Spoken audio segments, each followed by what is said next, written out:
Danas ćemo vam pokazati kako da brzo naoštrite nož.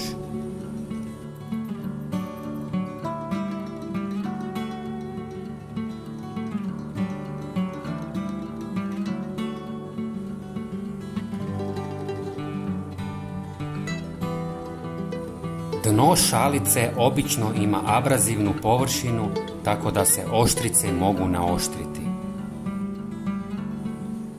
Postavite nož tako da vam prst stane ispod.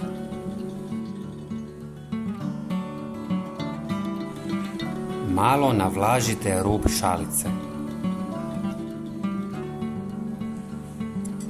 Brusite oštricu preko ruba održavajući kut od 20 stupnjeva.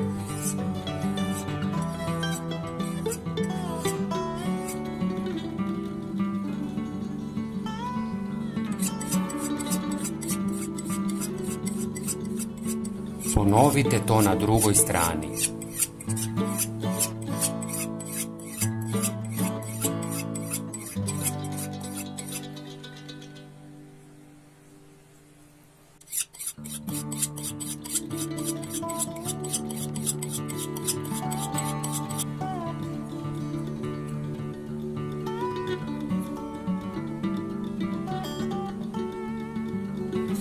Nož je oštar kao nikad prije.